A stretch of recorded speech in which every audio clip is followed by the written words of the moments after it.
দেখুন, পাকিস্তান এবং সৌদি আরব যে প্রতিরক্ষা চুক্তি হয়েছে, এই চুক্তির ফলে ভারত পাকিস্তান যদি যুদ্ধ বেঁধে যায়, তাহলে কি সৌদি আরব পাকিস্তানের পক্ষে সামরিক সহায়তা নিয়ে এগিয়ে আসবে? এরকম একটা প্রশ্ন কিন্তু উঠেছে এবং এই নিয়ে নানা মহলে আলোচনা হচ্ছে যে প্রতিরক্ষা চুক্তি তো হলো, সৌদি আরব যদি আক্রান্ত হয়, আসলে কি পাকিস্তান সৌদি আরবকে রক্ষা করবে? কিংবা ভারত পাকিস্তান যদি যুদ্ধ বেঁধে যায়, তাহলে কি পাকিস্তানের পক্ষে সৌদি আরব কোনো সামরিক সহায়তা নিয়ে আসবে কিনা? এরকম প্রশ্ন কিন্তু সারা বিশ্বের মুসলমানদের মনে, যে এই প্রতিরক্ষা চুক্তিটি আসলে কিভাবে কাজ করবে।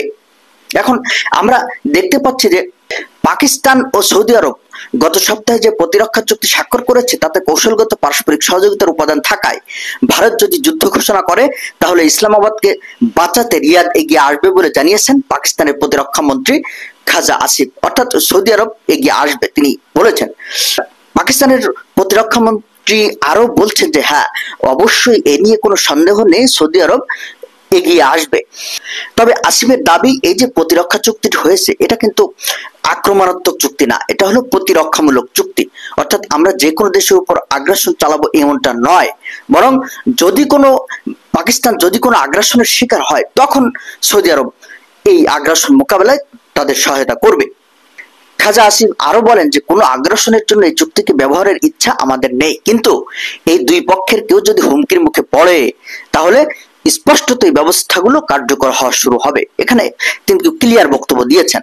এখন পাকিস্তান কি করবে? সৌদি আরব যদি অ্যাটাকের শিকার হয়, পাকিস্তানের অবস্থানটা আসলে কি? এখানেও সেই বিষয়টিও তিনি বলছেন যে দেখুন, বৃহত্তর আরব জোট সামরিক জোট হবে কিনা সে বিষয় নিয়েও তিনি খাজা আসিফ কথা বলেছেন।